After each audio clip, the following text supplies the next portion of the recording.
Hey guys, welcome back to A Page in the Chapter, or welcome if you are new here. My name is Paige and today we are doing the TBR Tag. I think that's what it's called.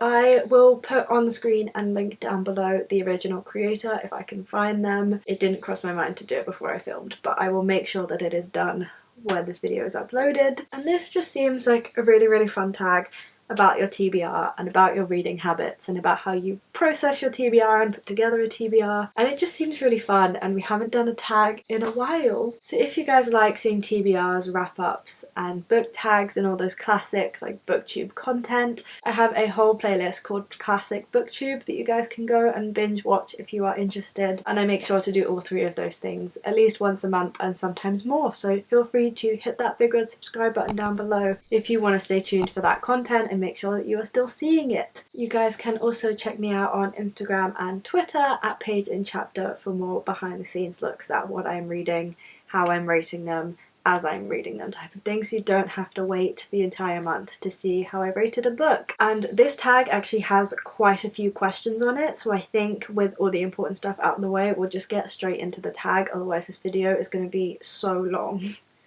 So the first question is, how do you keep track of your TBR? I have two ways of doing this. This year I have started creating a reading journal in a bullet journal style. I will insert footage of my reading journal here. I am absolutely loving doing that. I can't believe that I haven't been doing this all along. It is so rewarding and honestly so good for my mental health to just sit down and be creative. And whilst this book is more for reviews than it is my TBR, I do write down my TBRs for each month as we're going through, so I'm gonna count this because I do think that it counts towards this question. And then I have like my online ways of doing it. So I use both Goodreads and Storygraph. The books that I've added to my want to read on there have gotten a little bit out of hand and it feels a bit cluttered and chaotic, and I just don't have the time to go through it and fix it right now. So my main way in terms of when I'm looking to buy a book of keeping track of my TBR is with my Amazon wishlist, because that is a much more curated and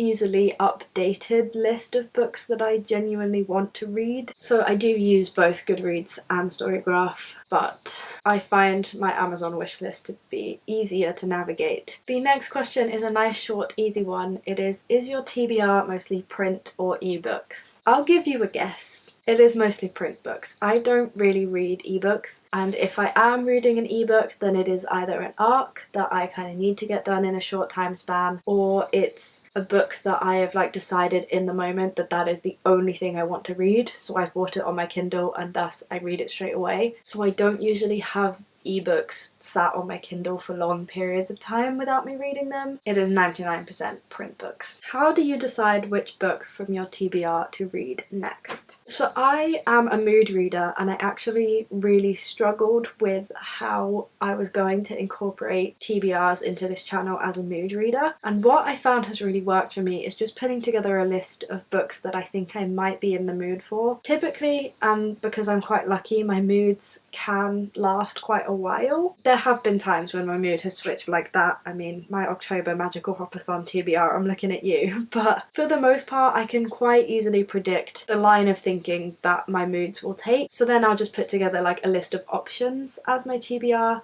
and then I will mood read from those options. So my main way of choosing a book is just based on what I am in the mood for. However, if I am really stuck, then I will usually do a poll over on, typically it's my Instagram, but I have been known to do it on Twitter too. So again, if you want to choose the books that I read and thus the content you are seeing on this channel, you can go and follow me on my social medias so that you can do that. Then we have a book you added to your TBR strictly because it has a beautiful cover. So I have two books for this pick. The first one is Rebecca by Daphne du Maurier. Yes, I've heard fantastic things about this book. Yes, it has a Taylor Swift connection.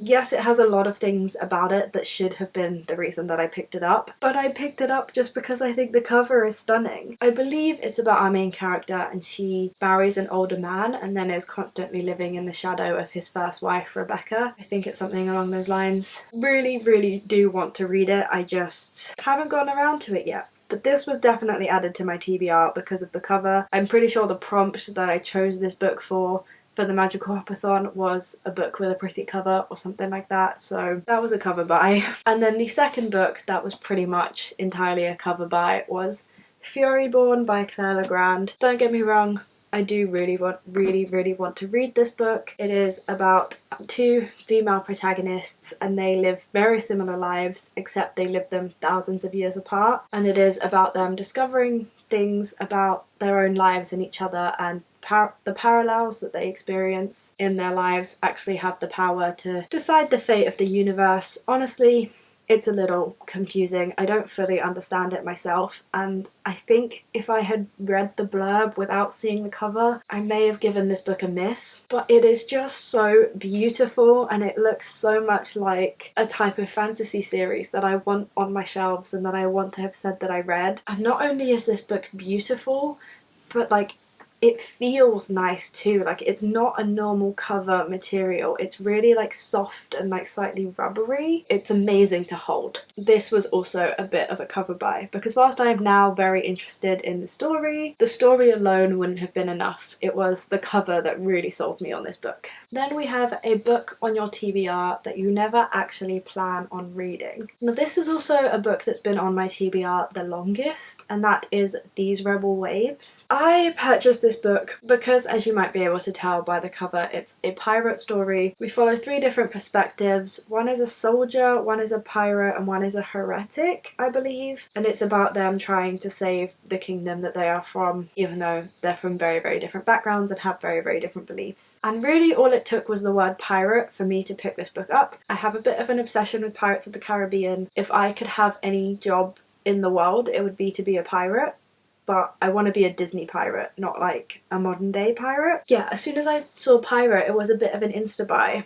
However, I've tried so many times to read this book and I just cannot get into it. I don't love the way that it's written and I just can't seem to do it. So I think I've pretty much sworn this one off of my TBR. I mean, I don't want to say never because I've been caught out many a time on this channel by saying I will never read something and then I've read it. So I'm not making that mistake again, but at least in the near future, I have no intentions of reading this book. An unpublished book on your TBR that you are excited for? I mean, given my current obsession with Miss Chloe Gong, how could I not put Foul Lady Fortune as my option for this? I don't know if it's going to be a duology or a trilogy, but this is a spin-off series to These Violent Delights following Rosalind. It is an As You Like It retelling, I believe. So the first one was Romeo and Juliet. This one is As You Like It. It is a fake dating spy story set in 1930s Shanghai with our main character whose weapon of choice is poison. I'm sold.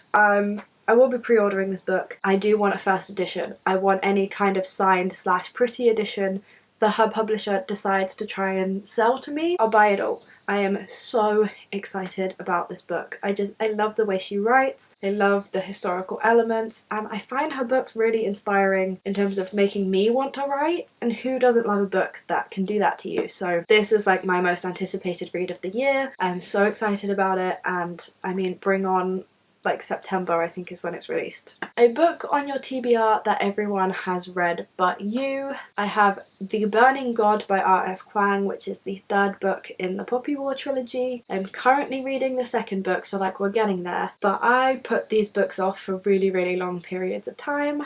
I've heard absolutely fantastic things about them, and I don't know, I'm not usually in the mood for dark, depressing books, but that is a book that I do really want to get to, and I feel like everyone has read but me, and if I don't hurry up then it's gonna get spoiled for me. And then another book that everyone has read but me is frickin' Gideon the Ninth. I want to read Gideon the Ninth so badly. I cannot find it anywhere, but I'm gonna order the book on Amazon soon enough. I just have to get through some series already on my TBR before I start a new one. God, if I could tell you how badly I want to read Gideon the Ninth.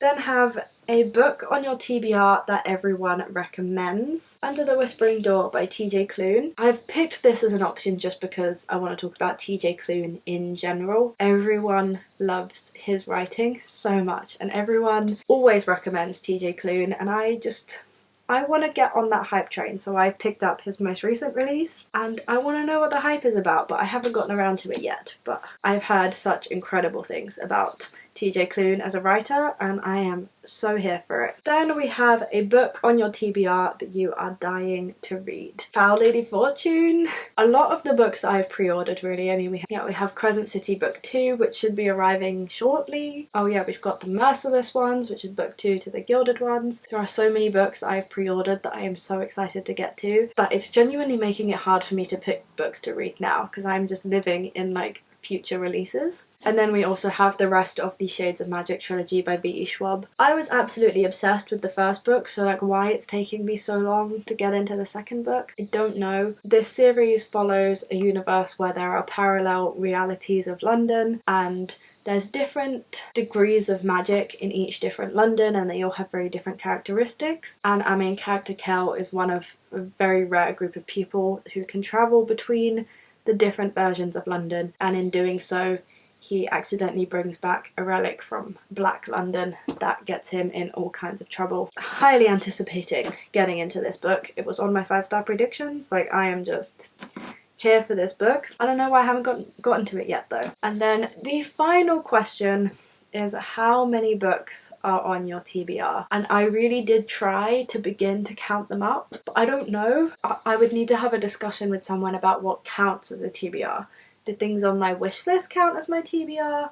Do things that I've ordered that haven't arrived yet count as on my TBR? Does it have to be my physical TBR? Like, I honestly got so overwhelmed just trying to count up the books that I owned was overwhelming to me, let alone trying to work out what of the other ones I should add in. I don't have an answer to this question for you. It's definitely like 50 books that I need to read, so it's definitely like not good. I have a much longer TBR than I am currently reading, but I don't have like over 100 unread books or something like that. It's very reasonable. And so there we have the TBR tag. I do apologise if I sped up or it seemed a little bit rushed towards the end there. My camera battery is dying, so I needed to like speed up the pace just a tiny bit. Nonetheless though, I do hope that you enjoyed this video and you enjoyed this tag. As I said, I will leave the original creator down in the description if you want to check them out. And let me know some of your answers to these questions down in the comments section, or let me know that if you do this tag so that I can go and watch your video. Thank you guys so much for watching this video. I do hope that you enjoyed. If you did enjoy, you know, you could maybe hit that big red subscribe button down below. At the point of filming this, I am so close to 600 subscribers. It is actually unreal. So do feel free to subscribe and stick around. I upload twice a week, so there is no shortage of bookish content here for you to enjoy. And I assume that you probably like that if you've watched this whole video till this point. I hope you guys are having a fantastic week, you are enjoying everything you are reading, and there are no reading slumps in your future. And I will see you for my next video. Bye guys.